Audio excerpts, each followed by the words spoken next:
एक बार फिर आप सभी का स्वागत है जागो भारत में। खबरों में आगे बढ़ेंगे, लेकिन उससे पहले हमारी दो खूबसूरत और फिट एंकर्स यहाँ पर बैठी हैं योगा मैट पर आपको योगा सिखाने के लिए। खबरों पर आगे बढ़ने से पहले महिमा, जरा योग में और आज क्या कुछ है जिससे हमारे दर्शकों की सेहत अच्छी बनी रहने वाली है? अच्छा, क्योंकि हमने इससे पहले सूर्य नमस्कार आपको बताया, सूर्य नमस्कार के अलावा हमने आपको अनुलोम विलोम बताया और भी कई यहाँ पर योग है जो आपको करने चाहिए और अब आपको उसकी झलक नजर आने वाली है। और साथ ही साथ आयुषी आपको उसके बारे में जानकारी देंगे। बिल्कुल, आप लोग योगा स्टार्ट कीजिए, हम दर्शकों को जरा बताते जाते हैं कि आपके लिए ये करना क्यों इम्पोर्टेंट है जो हमारी यहाँ पर एंकर्स कर रही हैं। क्योंकि देखिए, आज के समय में जिस तरह का खान पान हम लोग खाते हैं, जिस तरह की सांस हम ले रहे हैं, जहरीली सांस हम ले रहे हैं इस पोल्यूशन वाली आबो हवा में। दिल्ली की तस्वीरें आपने देखी, दिवाली से पहले देखिए आप जिस तरह की तस्वीरें हमें देखने को मिल रही है, वो ये साफ दर्शाती है कि ये पोल्यूशन पटाखों की वजह से तो नहीं है। इसका मतलब ये पोल्यूशन यहाँ रहने वाला है। AQI दिन ब दिन खराब होता जा रहा है। न केवल दिल्ली NCR की बात यहाँ पर की जा रही है, बल्कि पूरे देश में आप देख सकते हैं किस तरह से पोल्यूशन का जो रेट है वो पहले के कंपैरिजन में अब कितना ज़्यादा बढ़ चुका है। तो या तो आप किसी अच्छी जगह पर वेकेशन के लिए जाइए जहाँ पर पहाड़ हो, जहाँ पर पेड़ हो, जहाँ पर ऑक्सीजन फ्रेश हो। अगर आप वर्किंग क्लास के हैं, अगर आपको छुट्टी नहीं मिल पा रही है और आपको काम करना है, तो आपको ऐसे में खुद का ख्याल भी रखना पड़ेगा। कैसे? हमारी एंकर्स जिस तरह से आपको योग करके बता रही है, ठीक वैसे ही। और इसी के साथ आगे बढ़ते हुए अब खबरों की बात कर लेते हैं महिमा। बिल्कुल, देखिए खबरों में आगे बढ़ेंगे और नेपाल से खबर आपको बताएंगे। नेपाल में 24 घंटे में 13 भूकंप के झटके लगे। काठमांडू में भूकंप का 13वां झटका लगा। काठमांडू में 170 किलोमीटर जो झटके जो महसूस किए गए। साथ ही आपको बता दें कि नेपाल में भूकंप से अब तक 150 से ज़्यादा लोगों की मौत हो चुकी है। कई इमारतें यहाँ पर ढह गई, लोगों के आशियाने टूट चुके हैं। 150 से ज़्यादा लोगों की अब तक मौत हो चुकी है। सड़कें फटी हुई हैं भूकंप से कई इलाकों की, जिसकी वजह से आने जाने में भी लोगों को दिक्कतों का सामना करना पड़ रहा है। लेकिन अचानक से तेज भूकंप के झटके महसूस होते हैं। कुछ लोग घरों से बाहर निकल जाते हैं, लेकिन वो तस्वीरें आपने देखी थी, कुछ लोग अपने घरों से बाहर भी नहीं निकल पाए क्योंकि कुछ इमारतें यहाँ पर पल भर में धराशायी हो गई। और इसी की तस्वीरें आपको फिलहाल हम दिखा रहे हैं। उस दिन आपको दिखाई थी हमने देर रात की तस्वीरें और फिलहाल ये सुबह सुबह की तस्वीरें कि देखिए आप अलग अलग जगहों पर कैसे इमारतें ढह चुकी हैं, सड़कें टूट चुकी है। यहाँ पर लोग रह रहे थे, उनको आने जाने में भी परेशानियों का सामना तो करना पड़ ही रहा है, लेकिन कई लोग इन इमारतों में उस वक्त रह रहे थे जिस वक्त भूकंप आया और उसी कारण से वो यहीं पर दब गए, उनकी मौत हो गई। आंकड़ा लगातार बढ़ता जा रहा है। बिल्कुल, और इसी के साथ आगे बढ़ते हैं। अगली खबर क्या है साक्षी? बिल्कुल, अगली खबर देखिए छत्तीसगढ़ से जुड़ी हुई है। छत्तीसगढ़ में पहले चरण के प्रचार का अंतिम दिन है आज और इस बीच पहले चरण में 20 सीटों पर 7 नवंबर को मतदान होगा। बीजेपी और कांग्रेस के दिग्गज नेताओं की अपने अपनी झोंकी ताकत आपको बता दें और अंतिम दिन दिग्गज नेताओं का ताबड़तोड़ प्रचार लगातार जारी। क्योंकि आज आखिरी दिन है, इसलिए ज्यादा मेहनत करते हुए कार्यकर्ता और नेता अब आज आपको नजर आने वाले हैं। छत्तीसगढ़ में चुनाव होने जा रहे हैं और छत्तीसगढ़ की 90 सीटों को साधने के लिए तमाम पार्टियां फिलहाल प्रयास करते हुए नजर आ रही हैं। आज अंतिम दिन है चुनाव प्रचार का, 7 नवंबर को वोटिंग होने जा रही है और उससे पहले तमाम प्रयास फिलहाल किए जा रहे हैं। पहले चरण में 20 सीटों पर 7 नवंबर को मतदान है। और देखिए लगातार आप तस्वीर देख रहे हैं क्योंकि गृह मंत्री अमित शाह वहां पर पहुंचे थे। छत्तीसगढ़ में पहले चरण के प्रचार का अंतिम दिन है और ऐसे में पहले चरण में 20 सीटों पर 7 नवंबर को मतदान होना है और अंतिम दिन दिग्गज नेताओं का ताबड़तोड़ प्रचार अब लगातार देखने को मिल रहा है। और देखिए लोगों की भारी भीड़ में देखने को मिली। ऐसे में सुरक्षा को लेकर भी तमाम इंतजामों को अंतिम रूप दिया जा चुका है। और चलिए अब खबरों में आगे बढ़ते हैं। बघेल पर पीएम मोदी का अटैक देखने को मिला है। छत्तीसगढ़ सीएम भूपेश बघेल पर प्रधानमंत्री मोदी ने जोरदार प्रहार किया। पीएम मोदी ने कहा कि कम से कम महादेव का नाम तो छोड़ देते। बघेल पर ईडी ने महादेव ऐप स्कैम में 508 करोड़ लेने का आरोप लगा हुआ है, जिसको लेकर सियासत गरमाए हुए है। सीएम बघेल ने पलटवार करते हुए कहा कि वो आरोप लगाने में माहिर है। इंडियन एक्सप्रेस में इस खबर को प्रमुखता के साथ दिखाया गया है और न सिर्फ इंडियन एक्सप्रेस बल्कि राजस्थान पत्रिका की बात कर ली जाए या फिर बात हो दैनिक भास्कर की, अमर उजाला की, तमाम ये न्यूज़पेपर जिनमें इस खबर को प्रमुखता के साथ में दिखाया गया है। क्योंकि देखिए छत्तीसगढ़ सीएम बघेल पर पीएम मोदी ने प्रहार किया क्योंकि कल संबोधन सुनने का मिल रहा था प्रधानमंत्री नरेंद्र मोदी का। ऐसे में प्रधानमंत्री नरेंद्र मोदी ने साफ तौर पर उनका नाम नहीं लिया, पर बिना नाम लिए उन्होंने बहुत कुछ कह दिया है और कहा गया है कि कम से कम महादेव को तो बख्श देते। ऐसे में इस पूरे मामले को जोड़कर देखा जा रहा है महादेव स्कैम से जुड़ा हुआ, महादेव ऐप से जुड़ा हुआ, जिसके अंदर भूपेश बघेल के ऊपर फिलहाल काफी सारे आरोप लगे हुए हैं। आयुषी बिल्कुल सही कह रहे हैं आप आयुषी, और हर अखबार में इनफैक्ट फ्रंट पेज पर ये खबर है, एक बहुत बड़ा आर्टिकल जहां पर प्रधानमंत्री नरेंद्र मोदी के कल के कार्यक्रम से जुड़ी हुई तमाम अपडेट्स है। फिर चाहे उनका कांग्रेस पर प्रहार हो, फिर चाहे उनका बघेल पर वार हो। राजस्थान पत्रिका मेरे पास है, उन्होंने महादेव को भी नहीं छोड़ा ये कहते हुए महादेव ऐप को लेकर क्या बोला है वो बता देते एक बार। घपले करने वालों ने महादेव तक को नहीं छोड़ा। 2 दिन पहले रायपुर में नोटों का ढेर मिला है। लोग कह रहे हैं कि पैसा सट्टेबाजी का है। लूट के पैसों से कांग्रेस नेताओं का घर भर रहा है। मुख्यमंत्री को बताना चाहिए कि दुबई वालों से उनका क्या संबंध है। ये एक बड़ा प्रश्न साध दिया है प्रधानमंत्री नरेंद्र मोदी ने बघेल पर। उसके बाद आपको बता दें कि इस पूरे आर्टिकल में एक छोटा सा चंक और है, वो बताकर आगे बढ़ते। मोदी ने भिलाई के मलकीत सिंह हत्याकांड व बीरनपुर की घटना का भी जिक्र किया। उन्होंने पूछा कि इन दोनों और परिजनों का क्या कसूर था। ये एक और बड़ा सवाल देखिए प्रधानमंत्री नरेंद्र मोदी ने बघेल के ऊपर छोड़ दिया। अब देखने वाली बात है कि इस पर आगे क्या होता है। इसी के साथ आगे बढ़ते हुए बड़ी जानकारी आपको देते, सीएम योगी ने एक साथ आरजेडी कांग्रेस की खोल दी है पोल। बिहार में चारा घोटाला और छत्तीसगढ़ में गोबर स्कैम। गोबर घोटाला कर 1300 करोड़ हड़प लिए। तो वहीं योगी ने कांग्रेस आरजेडी पर निशाना साधा है। बीजेपी ने छत्तीसगढ़ बनाया है तो सवारेगी भी। नव भारत की ये खबर हम आप तक पहुंचा रहे। सीएम योगी ने एक साथ आरजेडी और कांग्रेस की पोल यहाँ पर खोल दिए। मुख्यमंत्री योगी आदित्यनाथ भी देखिए काफी ज्यादा एक्टिव नजर आ रहे हैं। और जिस तरह से पहले आपको मेरी सहयोगी आयुषी बता भी रही थी, स्टार प्रचारक है वो फिलहाल बीजेपी के, और जिस तरह से चुनाव सर पर है, लगातार सबके ताबड़तोड़ दौरे देखने को मिल रहे हैं। तो उन्हीं दौरों में जब जनसंवाद किया जा रहा है, जब जनता को संबोधित करते हुए राजनेता नजर आ रहे हैं, तो वहीं लगातार आरोपों का सिलसिला भी आगे बढ़ता हुआ नजर आ रहा है। आरोप प्रत्यारोप का दौर खत्म होने का नाम नहीं ले रहा है। और इसी बीच आपको बता दें कि सीएम योगी ने कांग्रेस और आरजेडी की एक साथ पोल खोल दी है। खबरों में आगे बढ़ेंगे, लेकिन आयुषी, योग को लेकर हम लोग काफी प्रमुखता से यहाँ पर बात करते हैं भारत 24 पर। आयुषी, क्योंकि देखिए सुबह सुबह का हमारा रूटीन क्या होता है, सुबह सुबह के मेन रूटीन 2 होते हैं। या तो जो फिटनेस फ्रीक है वो योग करते हुए नजर आते हैं, या फिर घर में पेपर के आगे लोग बैठे हुए नजर आते हैं, पेपर पढ़ना वो चाहते हैं। पर ऐसे में देखिए जो भारत 24 के द्वारा जो नया सेगमेंट शुरू किया गया है, उसके अंदर आपको एक ही प्लेटफॉर्म पर यानी एक ही चैनल पर आपको दोनों चीजें देखने को मिलेगी।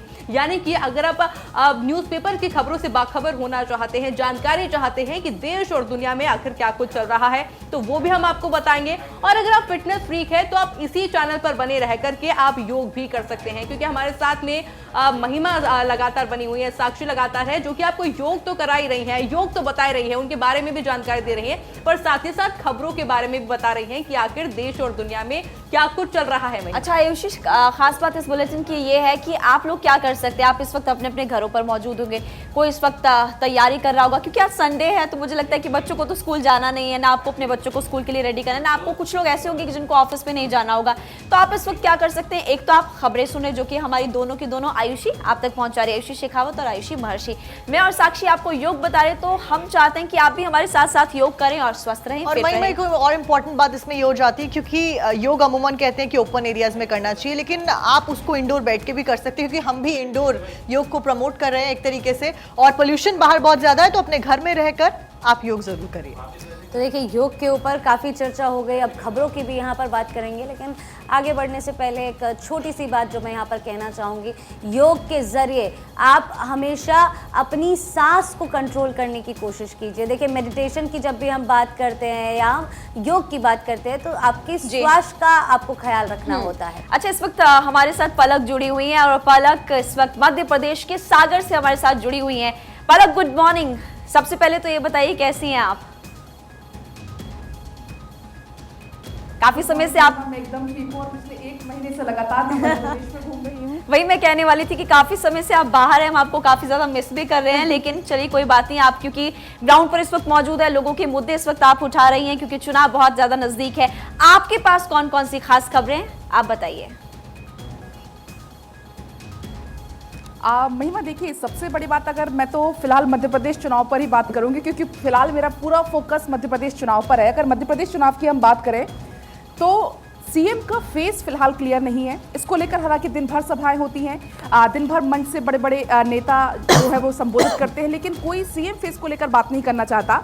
लेकिन अब इस पर दैनिक भास्कर की अगर हम बात करें तो दैनिक भास्कर में फ्रंट पेज पर इसको दिखाया गया है और बड़ी बड़ी शब्दों में हेडलाइन ये दी गई है नरेंद्र सिंह तोमर की तरफ से। हालांकि वो भी बचते बचाते इस बात पर कहते हुए नजर आए। उन्होंने कहा कि फिलहाल तो शिवराज सीएम है, बाद में वो राष्ट्रीय अध्यक्ष बने तो इससे बड़ी उपलब्धि क्या होगी, क्योंकि महिमा जिस तरीके से बीजेपी लगातार पीएम के फेस पर चुनाव लड़ रही है। हालांकि जब मैं जगह जगह जाती हूं, वहां लोगों से बात करते हैं तो लोगों का कहना होता है कि भाई हम किसके फेस पर वोट दें, क्योंकि हमें सीएम का फेस तो क्लियर नहीं है।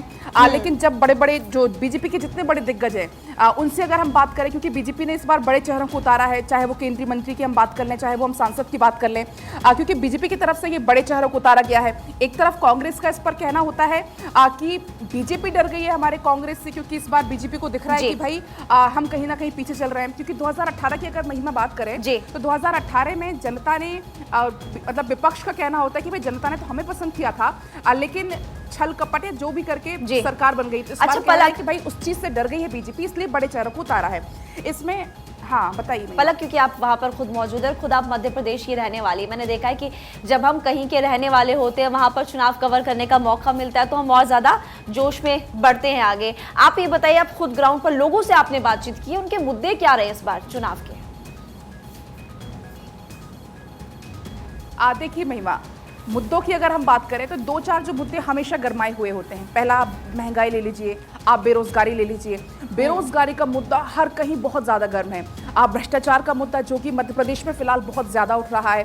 तो ये कुछ ऐसे मुद्दे हैं युवाओं को लेकर, या मध्य प्रदेश की अगर हम बात करें तो व्यापम को लेकर कई बार सवाल उठाए जाते हैं विपक्ष की तरफ से। तो ऐसे ये कुछ मुद्दे हैं जो हमेशा गरमाए हुए होते हैं और इन्हीं मुद्दों पर हमेशा सरकार से जवाब भी जनता चाहती है। हालांकि जब कहीं कहीं जाओ तो जो लोग हैं उनका कहना होता है कि भाई इस बार हम परिवर्तन चाहते हैं। आज जब कहीं और हम जाते हैं किसी, जैसे इसका अगर मैं आपको बता दूं, अच्छा तो अलग अलग मुद्दे हैं। और क्योंकि हम इस वक्त स्टूडियो में मौजूद है तो आयुषी शेखावत भी आपको काफी ज्यादा मिस करी थी। मुझे लगता है आयुषी को भी आपको कुछ कहना चाहिए। पलक, हाँ मैं आपका लगातार ये सेगमेंट देख रही हूँ जो आप वहाँ से कर रही हैं और आप बहुत अच्छा कर रही हैं। इनफैक्ट यहाँ पर लोगों का आपका न केवल सेगमेंट पसंद आ रहा है, बल्कि हमें जो हम मध्य प्रदेश से नहीं रहने वाले लोग हैं उन्हें समझ में आ रहा है कि वहाँ की राजनीति में क्या चल रहा है, वहाँ किस तरह से वोटों को साधने की कोशिश की जा रही है। आप बखूबी बहुत अच्छे से अपना काम कर रही है और आपके साथ फिर कभी जुड़ेंगे, फिर आपसे अपडेट्स लेंगे। फिलहाल आपका जुड़ने के लिए बहुत बहुत शुक्रिया। खबरों में आगे बढ़ते हैं और आपको बता दें, महिलाओं के खिलाफ कानूनी प्रक्रिया कठिन, ये स्टडी कहती है। आपको बता दें, हरियाणा में 4 लाख से ज्यादा एफआईआर पर अध्ययन हुआ है। एफआईआर से लेकर सजा तक कानूनी प्रक्रिया कठिन हो चुकी है। पुरुष शिकायतकर्ता को होती है मुश्किल, बोझ या बहिष्कार का करना पड़ता है सामना। महिलाओं के खिलाफ एफआईआर दर्ज करना कठिन हो चुका है, जिसको लेकर अब थोड़ी सी बातें ज़्यादा होने लगी है। देखिए, पहले फेमिनिज्म की बातें होती थी, लेकिन फेमिनिज्म की आड़ में आप महिला हैं, इस चीज़ का आप फ़ायदा उठाते हुए मर्दों को फंसा रही हैं। हनी ट्रैप उसको कहा जाता है साफ लफ्ज़ों में, जिसके मामले काफ़ी ज़्यादा देखने को मिल रहे हैं। और ऐसे में अब ये जानकारी मिलने लगी है कि महिलाओं के खिलाफ एफआईआर दर्ज करना काफी ज्यादा कठिन हो गया है। आयुषी, और चलिए इसी के साथ में, क्योंकि आप देखेंगे कि अब इतना विश्वास नहीं हो पाता है और महिलाओं के द्वारा धमकी तक दे दी जाती है कि अगर आपने मेरी बात नहीं मानी तो मैं एफआईआर दर्ज करवा दूंगी आपके खिलाफ। चलिए खबरों में आगे बढ़ते और बात करते हैं कि राहुल गांधी ने फिर से ओबीसी का मुद्दा उठा दिया है। सरकार बनती ही होगी किसान की कर्ज माफी। जगदलपुर में बीजेपी पर बरसे राहुल गांधी, आदिवासियों का अपमान करती है बीजेपी। पीएम को अडानी का मित्र बताकर घेरते हुए भी राहुल गांधी नजर आए। नवभारत और दैनिक भास्कर के अंदर इस खबर को प्रमुखता के साथ में दिखाया गया है, क्योंकि इससे पहले भी कई बार राहुल गांधी ये मुद्दा उठा चुके हैं। सरकार बनते ही किसानों की कर्ज माफी होगी, यानी कि देखिए तमाम वादे भी अपने संबोधन के दौरान राहुल गांधी ने दिए हैं। राहुल गांधी जो लगातार अलग अलग राज्यों के दौरे कर रहे हैं, वोटों को साधने का प्रयास किया जा रहा है, जनता से जुड़ने का प्रयास किया जा रहा है। और आयुषी, ये तो आपने देखा होगा कि राहुल गांधी का जो तरीका होता है वो सबसे अलग होता है, लोगों से जुड़ने का, लोगों के साथ जुड़ाव रखने का। कभी अलग अलग अंदाज में राहुल गांधी नजर आते हैं और इसी बीच में कई बातें भी उनके द्वारा कही गई। महिमा, काफी एक्टिव राहुल गांधी महिमा नजर आ रहे हैं, लेकिन मेरे को ये 2 बातें थोड़ी सी अजीब लग रही है कि आदिवासियों का अपमान कर रहे हैं, हमारी राष्ट्रपति हैं मुर्मू, उसके बाद ओबीसी का उन्होंने जिक्र किया, प्रधानमंत्री खुद हैं ओबीसी। आप क्या ऐड ऑन करना चाहते हैं? एड ऑन मैं ये करना चाहती हूँ क्योंकि मेरे पास इस वक्त दैनिक भास्कर है और यहाँ पर है पेज, इस पे जंगल खत्म कर आदिवासियों से भीख मंगवाई, भाजपा जगदलपुर में सभा और तंज कसे हैं, मायने क्या है, वादा क्या है, ये सब कुछ इसके बारे में बताया गया है, यानी कि विश्लेषण किया हुआ है दैनिक भास्कर में। लेकिन सबसे बड़ी बात जो इनकी हेडलाइन ये थी कि 37 मिनट का भाषण, एक तरफ जहाँ गरीब ओबीसी पर राहुल गांधी का आदिवासियों पर फोकस रहा, यानी कि प्रधानमंत्री की संकल्प रैली तो एक तरफ हुई, लेकिन दूसरी तरफ राहुल गांधी ने भी वहां पर जमकर निशाना साधा। वो कह रहे हैं कि जंगल खत्म कर आदिवासियों से भीख मंगवाएगी भारतीय जनता पार्टी, बातें फिलहाल वो कहते हुए नजर आ रहे हैं। आगे बढ़ते हैं और आगे साक्षी आपको अगली मैं एक ऐड ऑन करना चाहूंगी क्योंकि मेरे पास दैनिक जागरण है, इसमें हेडलाइन दी गई है तो खुद को ओबीसी क्यों कहते हैं पीएम राहुल गांधी के द्वारा, जिस बात का आप जिक्र कर रही थी। साथ साथ में 30 मिनट के भाषण में 25 मिनट तक आदिवासी और साथ साथ में वनवासी का अंतर ही समझाते रहे राहुल गांधी अपने भाषण में। और इसी के साथ में आगे बढ़ते हैं, आपको अगली खबर बताते हैं। कांग्रेस को छापे नहीं रोक सकते हैं, मल्लिकार्जुन खड़गे ने कहा। और कांग्रेस अध्यक्ष मल्लिकार्जुन खड़गे की चेतावनी यहां पर सामने आई, कांग्रेस को ईडी के छापे नहीं रोक सकते हैं। कांग्रेस पार्टी ने अंग्रेजों को वापस भेजा, एजेंसियों की छापेमारी से कार्यकर्ता नहीं डरेंगे, विधानसभा चुनावों में कांग्रेस की जीत होगी। इंडियन एक्सप्रेस के हवाले से खबर, दैनिक जागरण में भी इस खबर का जिक्र किया गया है। मेरे पास दैनिक जागरण, यहाँ पे लिखा गया है ईडी व सीबीआई से डरने वाले नहीं है कांग्रेस, मल्लिकार्जुन खड़गे ने ये बात कही। तो देखिए लगातार ईडी को आड़े हाथों लेते हुए कांग्रेस पार्टी नजर आ रही है, क्योंकि लगातार एनफोर्समेंट डायरेक्टरेट एक्टिव मोड में है और शिकंजा कस रही है। और उसी के ऊपर यहाँ पर एक बड़ा कमेंट मल्लिकार्जुन खड़गे ने किया है यहाँ पर कि हम ईडी से डरने वाले नहीं हैं। और क्योंकि देखिए अमर उजाला इस वक्त मेरे हाथ में और इसके अंदर भी हेडलाइंस देखने को मिलेगी, छत्तीसगढ़ में छापे कांग्रेस कार्यकर्ताओं का मनोबल नहीं गिरा सकते, मल्लिकार्जुन खड़गे के द्वारा बात कही गई है। और साथ ही में देखिए मध्य प्रदेश और छत्तीसगढ़ में कांग्रेस की सरकार बनने का दावा भी करते हुए वो नजर आए। महिमा, क्या कुछ आपके पास ऐड ऑन? आगे बढ़ते हैं, अगली खबर बताएंगे। मिजोरम में सरकार बनाएगी कांग्रेस पार्टी, थरूर कह रहे हैं। शशि थरूर, कांग्रेस सत्ता में वापसी करेगी, शशि थरूर का ये दावा है। मिजोरम पहला राज्य होगा जहां पर कांग्रेस की वापसी होने वाली, साल 2024 के बाद नॉर्थ ईस्ट में कांग्रेस की वापसी होगी। और साथ ही देखिए यहाँ पर कई बड़ी बातें कहते हुए नजर आ रहे हैं। बीजेपी वादे पूरे करने में पूरी तरह से नाकाम है, शशि थरूर का ये दावा। देखिए कांग्रेस पार्टी के हौसले क्यों बुलंद है, एक तो हिमाचल में उनकी सरकार बन गई, जबकि वहां पर पूरा जोर भारतीय जनता पार्टी में लगा था। फिर कर्नाटक में भी देखिए खबर ये सामने आई थी कि वहां पर भी पूरी जोर लगाने की कोशिश की है तमाम पार्टियों ने, लेकिन वहां पर भी कांग्रेस पार्टी को जीत मिल जाती है। इसलिए मुझे लगता है कि यहाँ पर काफी ज्यादा इस वक्त जो कांग्रेस पार्टी के बड़े बड़े नेता है वो एक्टिव नजर आ रहे हैं, उनको पूरा विश्वास है, कॉन्फिडेंस उनको खुद पर है। लेकिन सबसे बड़ी बात कही कॉन्फिडेंस, आपको ओवर कॉन्फिडेंस ना हो, कॉन्फिडेंस हो तो ठीक बात है लेकिन ओवर कॉन्फिडेंस नहीं होना चाहिए। इसलिए देखिए शशि थरूर ने बात कही है और मैं और साक्षी लगातार आपको बता भी रहे हैं, योग और अनुलोम विलोम इस वक्त हम आपको करके बताएंगे ताकि आप स्वस्थ रहे। लेकिन अब आपके पास चलते आयुषी, और आयुषी आपको अगली बड़ी खबर बताने वाली है। बिल्कुल, अगली बड़ी खबर की अगर हम बात कर ले तो देखिए वसुंधरा राजे ने दाखिल किया है नामांकन, झालावाड़ सीट से नामांकन किया है। केंद्रीय मंत्री प्रहलाद जोशी मौजूद रहे उनके नामांकन के दौरान, वसुंधरा के बेटे दुष्यंत सिंह भी मौजूद रहे वहां पर। वसुंधरा ने आपको बता दें कि रिटायरमेंट की बात से इनकार कर दिया है, मेरा राजनीति छोड़ने का कोई प्लान नहीं है, वसुंधरा द्वारा कहा गया। हिंदुस्तान की खबर आप तक पहुंचा रहे हैं। राजस्थान की राजनीति की देखिए जब हम बात करते हैं तो कुछ नाम है जो बहुत ज़्यादा इस्तेमाल किए जाते हैं और कुछ नाम है जो बहुत ज़्यादा चर्चा में भी रहते हैं, जिनमें से एक है वसुंधरा राजे। बीजेपी का सीएम फेस उन्हें माना जाता है और अब तक जो सरकार हम देखते आए हैं जिसमें काफ़ी ज़्यादा एक्टिव फेसेस जो रहे हैं वो है अशोक गहलोत और वसुंधरा राजे। लेकिन इस खबर पर आगे चर्चा करें उससे पहले आपको वसुंधरा राजे ने क्या कुछ कहा नामांकन के दौरान वो बताते हैं। मैं आपको ये बहुत क्लियर करना चाहती हूँ कि कहीं नहीं जा रही हूँ, मैं अभी नॉमिनेशन फाइल करके ही निकल रही हूँ, तो कहीं रिटायरमेंट की बात मत अपने ध्यान में रखना। एक चीज और मैं ध्यान करना चाहूंगी, आप लोगों को देना चाहूंगी कि अशोक गहलोत जी की सरकार ने अभी तक इस प्रदेश के साथ छलावा करके, कपट करके राज करने का काम किया है। और चलिए आगे बढ़ते हैं। राज्यवर्धन सिंह राठौड़ ने दाखिल किया है नामांकन, झोटवाड़ा विधानसभा सीट से पर्चा उनके द्वारा भरा गया है। नामांकन दाखिल कर कांग्रेस पर हमला बोलते हुए भी वो नजर आए। क्या कुछ का आपको बताते हैं। राजस्थान में बदलाव होना तय है, ये बातें उनके द्वारा कही गई है, क्योंकि देखिए राजस्थान के अंदर मोड़ अब सियासी हो चुका है, राजनीतिक हो चुका है और ऐसे के अंदर नामांकन उनके द्वारा दाखिल किया गया। और साथ ही साथ में कहा गया है कि राजस्थान में बदलाव होना पूरी तरह से तय माना जा रहा है। जो तस्वीर आप देख रहे हैं जब मीडिया से बातचीत उनके द्वारा की जा रही थी, देखिए तमाम कार्यकर्ता आसपास उनके नजर आएंगे क्योंकि झोटवाड़ा विधानसभा सीट से अब उनका नाम। अच्छा आयुषी, जिस बदलाव की वो बात कर रहे हैं एक बार मैं वो थोड़ा सा दर्शकों को बता दूं क्योंकि ये बात मैं पर्सनली खुद जानती हूँ। और एक तरीके से आप कह सकते हैं ब्रेकिंग न्यूज़, क्योंकि किसी और चैनल पर खबर आपने नहीं सुनी होगी। राज्यवर्धन सिंह राठौड़ अब यूथ से मिल रहे हैं जो सोशल मीडिया पर अपना अच्छा खासा एक दबाव रखते हैं। जिस तरह की मार्केटिंग आप देख सकते हैं कि बिजनेसेस करते हुए नजर आते हैं, और अब राजनीतिक जो लोग हैं, जो राजनीतिक लोग हैं, वो भी इसी अप्रोच को लेकर आगे बढ़ते हुए नजर आ रहे हैं। उन्होंने 1-on-1 सेशंस के लिए सोशल मीडिया इन्फ्लुएंसर्स को अपने घर पर बुलाया और उनको ये बात कही कि आपको इस मुलाकात से जो भी लगा हो, आप अपने लफ्ज़ों में, अपने सच्चे लफ्ज़ों में अपने ऑडियंस के साथ ज़रूर शेयर करें। और ये एक नया तरीका है किसी भी पॉलिटिकल इंसान के लिए कि आप जनता के अंदर अपनी किस तरह की छवि बनाना चाह रहे हो और किस तरह से उन तक पहुंचना चाह रहे हैं। उससे पहले आपको ज़रा योग भी देखिए यहाँ पर सिखाते हुए चले, क्योंकि हमारी 2 एंकर्स यहाँ पर सिर्फ इसीलिए मौजूद हैं कि खबरों के साथ साथ आपके स्वास्थ्य का भी ख्याल रखा जाए। आपको खबरें तो हम बताते ही हैं रोज़, लेकिन इस खास बुलेटिन में, सुबह के इस जागो भारत बुलेटिन में स्पेशल यही है कि अखबारों के साथ योग भी हम सिखाते हैं आपको। तो चलिए यहाँ पर